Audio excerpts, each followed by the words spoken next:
Hello, soon to be debt-free people. Today I'm going to tell you what I went through. It starts with a sound. A soft thwap as my final credit card statement hits the floor. The envelope is glossy, cheerful even, like it wants me to believe the news inside will be exciting. I open it with the enthusiasm of a man peeling off a Band-Aid and find the number. $14.327.18. Just one card. I check the others. $6.204. $9.810. $2.963. Add in my overdrafted checking account. 2 payday loans that feel like sleeping with vampires. And one forgettable subscription to a streaming service that only plays crime documentaries. I'm past $40 in the red. Now, maybe you're thinking, you probably won't survive this. And for a second, I believe you. I feel like I'm buried beneath a damp wool blanket of debt. And every breath I take costs 13.2% APR. But hold on. So, before you get comfortable, take a moment to like the video and subscribe, but only if you genuinely enjoy what I do here. Also, leave a comment with your city and local time. I want to know who's staying up at 3:04 a.m.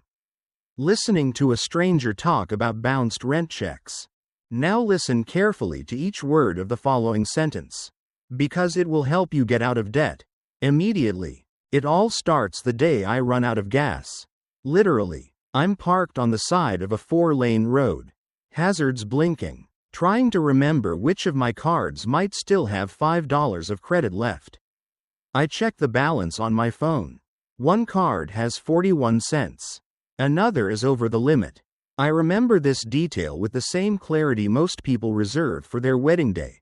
A pigeon is staring at me through the windshield like it's disappointed in my life choices. And that's when it hits. This is not bad luck. This is me. I am the architect of this financial disaster. The economy hasn't helped, sure, but this debt? These overdraft fees? That $287 Target receipt that's 98% snacks and 2% regret? That's me. So I do what any reasonable person would. I cry. Quietly, in my car. While pretending I'm just blowing my nose. That night, I sleep on the couch, not because I'm in a fight, but because I'm too anxious to be in a bed. Lying down makes my thoughts louder. They shout things like, default, bankruptcy, and, you're 34 and you've never read the fine print on a single loan. But it's not just the numbers. It's the shame, the social debt. I avoid brunches, birthdays, and anything involving group checks. I pretend my phone's broken when it's actually just on airplane mode because I can't face the bank's autocall voice anymore. You know the one. So chipper. Like a robot that thinks you're its favorite customer. Anyway. At some point between despair and Googling how to fake your own death, I stumble across an ancient strategy. Not a budget. Not a side hustle. A story. In ancient Rome, debt could get you sold into slavery. That's not the quirky part. Wait for it. If you couldn't repay your creditors, the law allowed them to literally dismember you and divide your body parts as payment. Financial experts are still debating whether this was metaphorical or if your left arm could actually end up as someone's down payment. Either way, I figured if those folks survived their version of bankruptcy, I could survive mine. So I made a rule. I called it the rule of awkward honesty. It went like this. Anytime I wanted to avoid looking at my bank balance, I had to look. I had to name the number. Out loud. In front of a mirror if needed. That first time, I said, you owe $42.311.68. My voice cracked like I was confessing a murder. But I said it, and something shifted. The fear didn't vanish, but it stood still long enough for me to take one actual breath. And then another. It turns out, we can't start climbing until we admit we're at the bottom. And friend, I was face down in the mud. Wallet open, hoping the universe had a refund policy. Next, I started making a list. Not of debts, not yet, just pain points. The moments I felt powerless. Like the time my debit card was declined on a $1 bottle of water. Or the afternoon I skipped lunch because I wasn't sure if $3.12 would clear. I wrote them all down. Not to wallow, but to know what I never wanted to feel again. One of the quirkiest moments happened that week. I was watching a documentary about 17th century pirates, for inspiration, and I learned something fascinating. Pirates used to share profits equally, yes. Even the guy cleaning the deck. But here's the twist, they had injury clauses. Lose a leg? Here's 800 silver coins. Lose an eye? That's 100. Even thieves had a backup plan. Meanwhile, I had none, not even a financial eye patch. So I made a vow. I would build my own pirate plan. A system where even if I lost my metaphorical leg, aka my job or sanity, I wouldn't sink. That first week was brutal. I canceled my gym membership. Turns out walking in shame is great cardio. I sold a vintage coffee table on Facebook Marketplace for $40 and used it to buy groceries and some hope. I deleted every app that tempted me to buy things I couldn't afford. I even cut my own hair. Poorly, but it was symbolic, okay? Now, I'm not saying rock bottom is glamorous. It's not. It smells like anxiety sweat and expired yogurt. But rock bottom is where you stop falling. And if you're lucky, if you're awake, you might start building something right there in the rubble. And I was lucky, not in the traditional sense, but lucky enough to notice that the climb out wasn't going to be made with big leaps. It would be made with small, unsexy, daily decisions. And the first was this: face the full damage. No more denial. So the next morning, I do something I've been avoiding for years. I make a debt inventory. Not a soft glance, not a vague estimate, a spreadsheet, or rather, a piece of paper, because opening Excel gives me heart palpitations. I sit at the kitchen table with a mug of dollar store instant coffee and start listing every single debt I owe. Credit cards, loans, overdue bills, subscriptions that snuck back in like raccoons, everything. I pull up my accounts.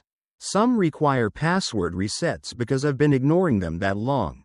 Others just straight up lock me out for suspicious inactivity, which feels both accurate and petty. But I get there, eventually. I'm staring at a sad column of numbers that reads like a breakup letter from my own bank account. $1.112 to Capital One. $4.308 to Chase. $3.200 on that department store card I only used twice. Who knew throw pillows could cost a car payment?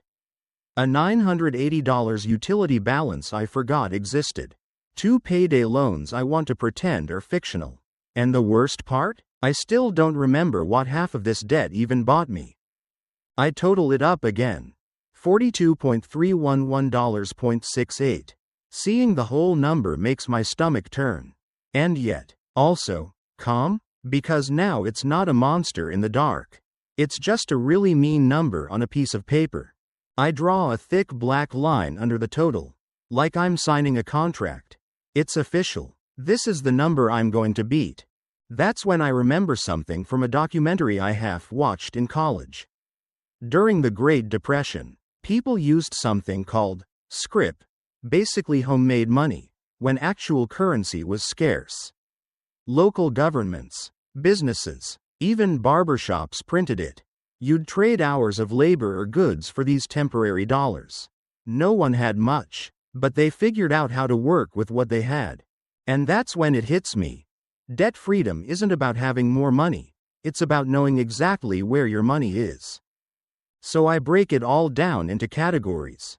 High interest, low interest, in collections, not yet delinquent. I mark them with stars and angry scribbles. But as I do it, I notice something bizarre. I'm feeling in control? Not of the debt itself. Not yet, but of the story. I know the villain now. It's not just vague debt. It's this exact list of villains. I can fight that. Now here's a slightly unpopular opinion. But it needs to be said, not all debt is equally urgent.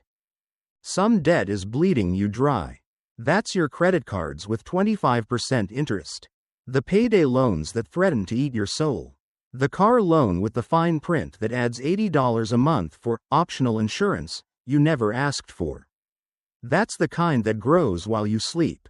Like financial mold. Then there's quiet debt, student loans on pause. Bills with no interest yet. Money you owe a friend who said, whenever's fine. That stuff matters too, but it's not setting your wallet on fire. You prioritize accordingly. The experts still debate whether you should tackle the biggest balance first, the avalanche method, or start with the smallest for momentum, the snowball strategy. Financial experts are still debating whether emotional motivation outweighs mathematical efficiency. Personally, I needed a win, so I started small. There was a $112 phone bill I'd been ignoring. I paid it instantly. The fog lifted just a bit. I felt like Rocky running up the steps, but if Rocky had overdue voicemail notifications. The thing is, you can't manage what you can't measure. That's not just a productivity quote, it's the first law of debt control. So every number I wrote down became a tiny torch in the dark. Ugly, flickering, some with a hint of sulfur, but light nonetheless. Now, the quirky tidbit of this section is going to sound made up. But I swear it's true. In ancient Mesopotamia, people carved IOUs into clay tablets. If you owed someone grain or goats, it went on a tablet. And when the debt was repaid, they'd literally shatter the clay to mark it done. That image stuck with me. I imagined smashing my own symbolic tablets one by one, and maybe keeping a few as coasters. So, with the list complete, I make a master plan, a living document. Not just numbers, but due dates, interest rates, minimum payments. I even write down the emotional cost of each one. Like the anxiety spike I get every time I see an envelope with red ink. Or the guilt associated with the loan from my cousin that I've skillfully avoided for months. One thing I didn't expect was how addictive clarity can be. When you're used to chaos, even a little order feels like luxury. That night, I sleep in my bed again. I still have debt, but I also have a plan. It's like I found the map in a dungeon. Still trapped, but I now know where the exits are. Now, I don't want to lie to you. This moment didn't last forever. There were setbacks. I didn't suddenly become a money monk who meditates instead of online shops. But I knew something most people miss. Until you've listed every single penny of what you owe. Your brain will fill in the blanks with fear. Once the mystery is gone, the fear shrinks. So here's what I do. And I recommend you do it too. Go analog, pen and paper. Write down every debt you have. Include the ones you pretend don't count. The lunch tab from your coworker. That app subscription you meant to cancel 6 months ago.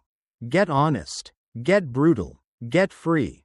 Because it's only once you have the full, unedited inventory that you can start making decisions. You can't just hope for more money. Hope is lovely, but it's not a strategy. This ugly, honest list, that's a strategy. And by the end of that week, my debt total hasn't changed, but I have. I'm not just someone who has debt anymore. I'm someone actively getting out of it. And the next step? Build the system that keeps me from falling back in a week after my great debt inventory, capital letters now fully deserved. I wake up and realize something awful. I have no clue how to make a budget that actually works. I've downloaded at least 6 budgeting apps in my lifetime. I used each for maybe 17 minutes. One I uninstalled just because the color scheme annoyed me. Another required so many permissions it felt like I was giving it custody of my kidneys. The rest were just numbers. Cold, joyless, incooperative numbers. So I do something I never thought I'd do. I build my budget on paper. With markers, like I'm in kindergarten but sadder. I start with what I actually make. Not theoretical income. Like side hustles I haven't started yet. Not pre-tax fantasies. Just what lands in my account each month. For me, It was around $2,600 after taxes. Depressing? A little, but better to know your floor than pretend you're standing on a staircase. Next, I list the non-negotiables: rent, utilities, basic groceries, gas, the stuff that keeps me technically alive. Then I list the want but don't need column. That's where things get spicy. Streaming services? Gone. Fancy coffee? I learned to make tolerable sludge at home. Haircuts? Hello. YouTube tutorials and a newfound appreciation for beanies. But here's the magic. I don't just slash mindlessly. I write next to each item how it makes me feel. If it brings real joy, like my once-a-week takeout dumplings, it stays. If it's just there out of habit or shame, like a subscription to a meditation app I haven't opened since the pandemic, it gets axed. And slowly, something strange happens. This budget starts to feel like a ritual, like lighting candles or saying a prayer. Every Sunday night, I check my spending, adjust categories, and reflect on the week. I call it my money confession hour. I even light a cinnamon-scented candle while I do it. It smells like hope and low-sodium soup. Now, here's where most people mess up, and where I did too the first time. They build an ideal budget based on their best behavior. You can't budget for your future perfect self. You have to budget for the you who stress eats Oreos at midnight or forgets to meal prep. So instead of pretending I'll never touch fast food, I put $40 a month in a drive-through guilt envelope. Cash only. Once it's gone, it's gone. No shame, no judgment, just boundaries. This is when I discover a historical fact that makes me laugh out loud. In medieval Europe, budgets were often dictated by clergy, not kings. Monks would track monastery expenses down to the last chicken feather, believing that divine order extended to their pantry and coin purse. Meanwhile, kings regularly overspent on banquets and wars. So really, budgeting has always been a monk move. And I was trying to become the monk of my own finances. Still, the temptation was real. One afternoon I saw a flash sale for noise-canceling headphones that only cost $139. I stared at the screen like it was a long-lost lover. I even clicked add to cart. But then I did something radical. I opened my budget binder and looked at the impulse fund, which had $8.41 in it. I closed the tab. Victory. Now let's talk about friction. One of the most effective and annoying tricks I used was creating friction between myself and my money. I removed my saved credit card info from every website. I deleted food delivery apps. I even froze one of my credit cards, literally, in a cup of water in my freezer. It looked like a sad little Titanic artifact. Financial experts are still debating whether behavior-based money tools like cash envelopes and frictions outperform digital solutions in the long run. But for me, the analog systems worked. They forced mindfulness. They slowed me down. They made me feel like I was doing something instead of spiraling. Here's the quirky bit. In Japan, there's a budgeting method called Kakeibo. It's handwritten, reflective, and rooted in mindfulness. You write down what you plan to spend, what you actually spend, and how you feel about those choices. It's budgeting as self-discovery. I didn't use a formal Kakeibo, but my budget became something like that, part math, part therapy. And here's the kicker. I started seeing money not as a chain, but as a choice. Each dollar had a purpose. Each saved expense was a tiny yes to a future version of me who wasn't terrified of mail. Now, did I still mess up? Absolutely. One month I forgot to budget for a friend's birthday dinner and ended up borrowing from my grocery fund. I ate cereal for 3 days straight. But that mistake taught me to add a life happens buffer into every budget, $50 for surprises, dumb moments, or emotional purchases I'll lie to myself about. The truth is, the ritual saved me, not the budget itself. Budgets are just math, but the act of showing up each week, of lighting that dumb cinnamon candle and facing my numbers. Changed how I saw myself. I wasn't someone avoiding debt. I was someone steering the ship, even if it was leaking and smelled faintly of burnt rice. And slowly, I began to notice something astonishing. Money started to stretch. The same income that felt suffocating before now seemed doable.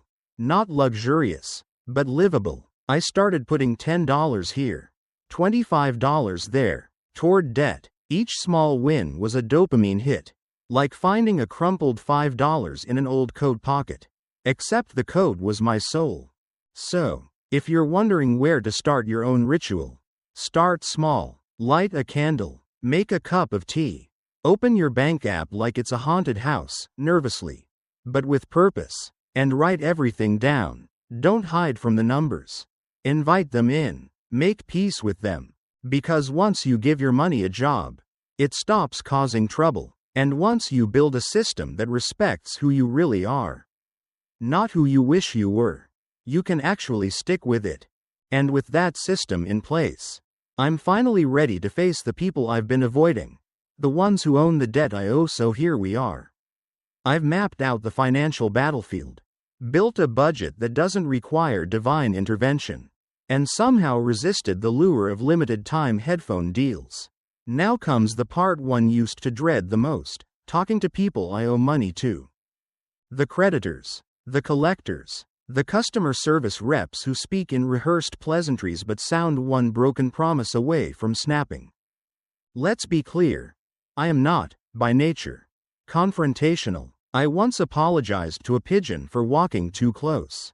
So the idea of calling a debt collection agency to negotiate terms? It makes me want to dissolve into mist. But I do it. I start with a credit card company. Let's call them Cardzilla. I owe them nearly $5,000. I rehearse the call like I'm auditioning for a reality show. I even write a little script. It goes something like, "Hi, I'm calling to see what options you have for someone who wants to pay but can't meet the current minimum."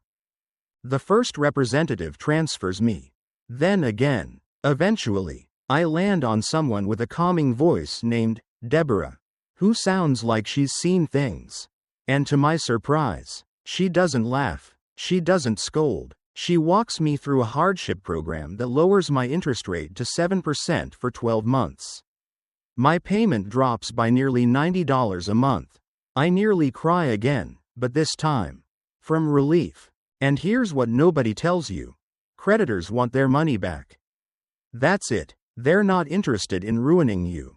If they believe you're serious and kind and consistent, they'll often work with you. I make a list of everyone I owe and go down the line.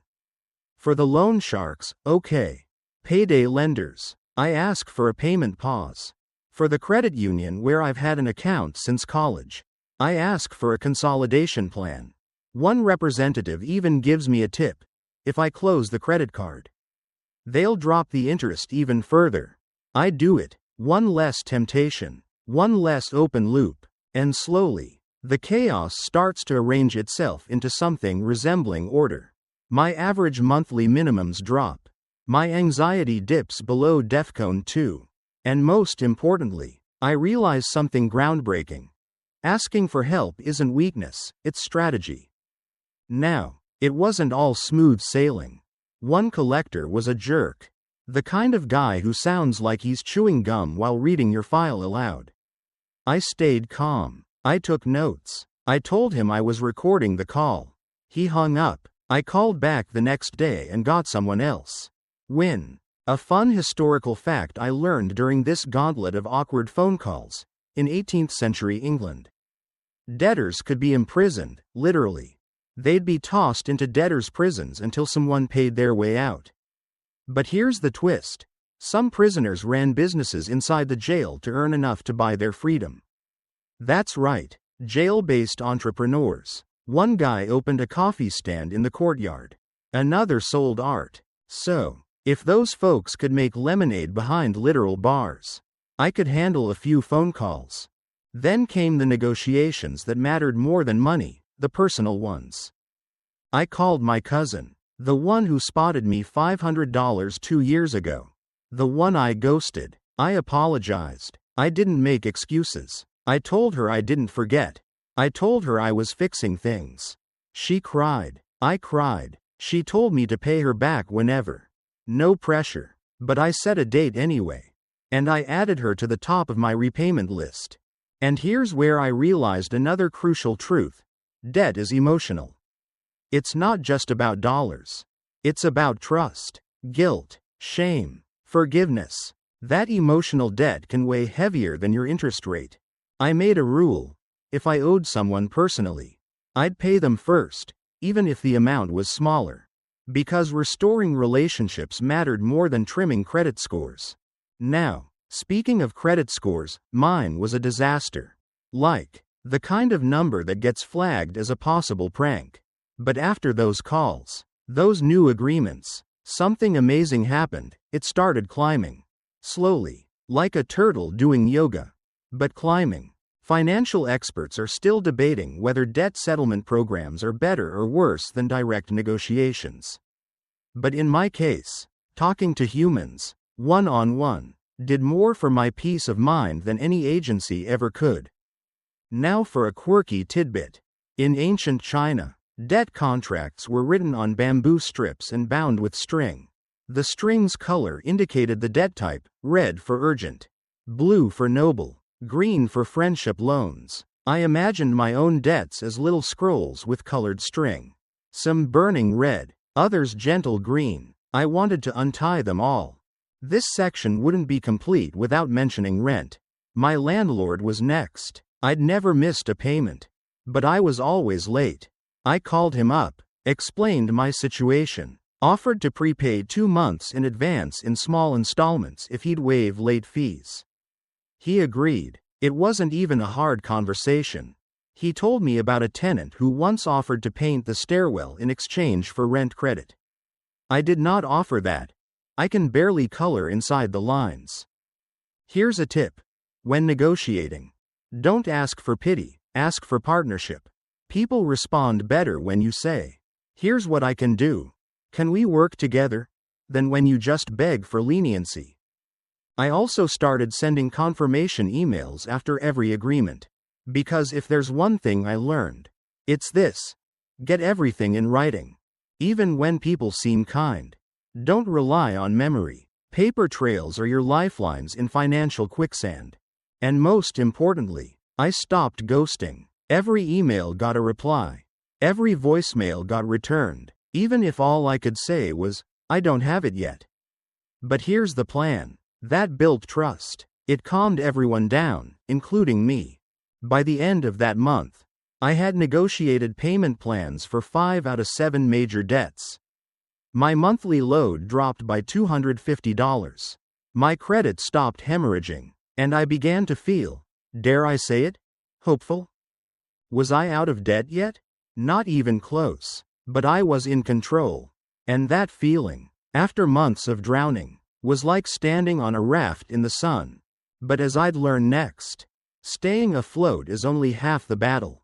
Now comes the part where I train my brain to stop dragging me back under momentum. Feels amazing. For about 2 weeks.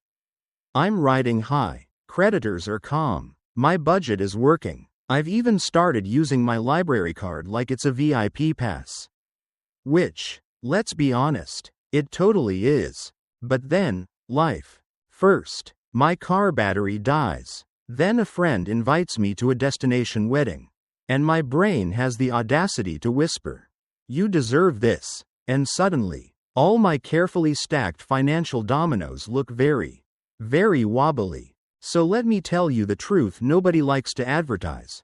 The hardest part of getting out of debt isn't starting, it's staying. Because once the crisis fog clears, your old brain comes knocking. The part of you that used to click, "Buy now," for emotional comfort. The one that tells you, "Just this once," is a strategy. And that's when I realized, I don't just need a plan. I need a system for setbacks. So I created a rule called the 72-hour wait. If I want to buy anything that isn't a basic need or on my budget, I write it down and wait 3 days. If I still want it, I reassess. 9 out of 10 times, I don't even remember the item by then. Except for that one time it was a weighted blanket. That thing's magic. No regrets. Now, here's the most mind-bending part. I started journaling about money. Not just numbers, but thoughts about money. I wrote down when I was tempted to spend, when I felt deprived, when I panicked about debt. And over time, patterns emerged. I noticed I overspent when I was tired, or lonely, or comparing myself to others on Instagram. So I made substitutions. Whenever I felt the urge to spend, I'd clean something small, a drawer, a desk, my inbox. It gave me that same little hit of control, but without the guilt hangover. Now for a historical moment I find weirdly comforting. During World War II, the British government created an entire propaganda campaign around the phrase, "make do and mend." They encouraged citizens to repair clothes, reuse scraps, and build community through thrift. It wasn't just economic, it was psychological warfare against despair. And in my own weird way, I was fighting that same war in my tiny apartment, armed with patched socks and a spreadsheet. Of course, my inner saboteur still showed up sometimes. That's the version of me who whispers, "It's fine to skip your payment just this once. You've been good. You deserve to splurge. You'll figure it out next month." This version of me? I named him Credit Carl. Anytime he showed up, I talked back, out loud. Yes, like a crazy person. I'd say, "Not today, Carl. I'm busy building an empire of emotional stability." Financial experts are still debating whether naming your internal impulses helps you resist them. But let me tell you, it worked for me. Carl became a running joke. A reminder that my destructive habits weren't me, just old programming. And that's the heart of this section. Getting out of debt isn't just math, it's mind work. I started reading about behavioral finance. Apparently, we humans are wired to value short-term rewards over long-term gains. It's called present bias. That's why a latte feels more exciting than an extra $5 toward your student loan. So I hacked it. Every time I made a smart financial choice, I gave myself a mini reward. I built a dopamine menu, non-spending rewards that actually made me feel good. Examples? An extra long hot shower, watching a trashy reality show guilt-free, writing down how far I'd come, a solo dance party to early 2000s R&B. Don't judge. And slowly, my brain started to rewire. Small wins felt good, saving felt sexy, paying off a $300 balance gave me more of a rush than any Black Friday sale ever had. Now, here's a fun, and slightly obscure, fact. In some indigenous cultures, wealth wasn't measured by accumulation but by generosity. People gave away their possessions in ceremonies called potlatches to show status. The more you gave, the richer you were seen. Imagine flipping our current system like that. That mindset inspired my final mental hack, gratitude budgeting. Every time I sat down with my budget, I wrote 3 things I was grateful for. Not big stuff, just small, weirdly specific things. Like, that my local library has a C. That frozen spinach is cheaper than fresh and lasts forever. That I've learned how to say no without apologizing. This rewired my brain from scarcity to control, from panic to presence. Eventually, I hit a big milestone, my first zero balance. A $712 credit card I'd chipped away at for 5 months. I called to confirm the final payment. The representative said, "Would you like to keep the card open?" And I laughed, not cruelly. Just, free. I said no, hung up, did a little victory dance in my socks. But then something even better happened. I wanted to keep going. I wanted to finish the rest. Not because I was scared anymore, but because I knew who I was becoming. I was no longer the guy whose mail sat unopened out of fear. I was the guy who opened every envelope, even the ones marked urgent. I was no longer the person who winced every time they tapped a debit card. I was the one who tracked expenses with the same energy as someone watching a plot twist in a soap opera. I was no longer in survival mode. I was in rebuild mode. The biggest shift? I trusted myself. I knew that setbacks would come. That Carl would make return appearances. That I'd mess up, get tired, want to quit. But I also knew I had systems now. Rituals, anchors, the tools to get back up when I inevitably stumbled. And if you're still listening, if you've made it this far, then you do too. You just needed someone to show you how to find them. Take the next step, even if it's small, even if it feels dumb. Because one day, you'll look back and realize that the moment you started, even trembling, even confused, was the moment you turned everything around. So now, with everything out in the open, my numbers, my story, my Carl, you and I have reached the quiet part. Let's slow down, take a breath, because the truth is, this journey doesn't end with a paid-off balance or a perfect credit score. It ends with something gentler, softer, a version of you that no longer flinches when the phone rings. A version that looks at your bank account and says, I see you, I've got you. Debt may have brought chaos, but getting out of it? That's how I found stillness. Through the messy rituals, through the laughter, the panic, the cinnamon candles, through every moment I chose clarity over comfort. The silence that used to scare me, filled with bills, regrets, unread emails. That silence became something else entirely. A signal, a space where my thoughts weren't fighting me anymore. If you're still tangled up in it, just know, your first win is already waiting. Maybe it's a canceled subscription. Maybe it's a single brave phone call.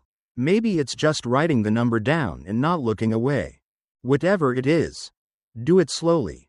Do it kindly. Do it like you did for someone you love.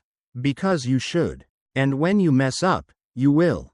Return to the ritual. Light your metaphorical candle. Name the number. Take a breath. You are not broken. You are rebuilding. And in that quiet moment, where numbers used to scream and shame used to shout, you'll hear something new, your own voice.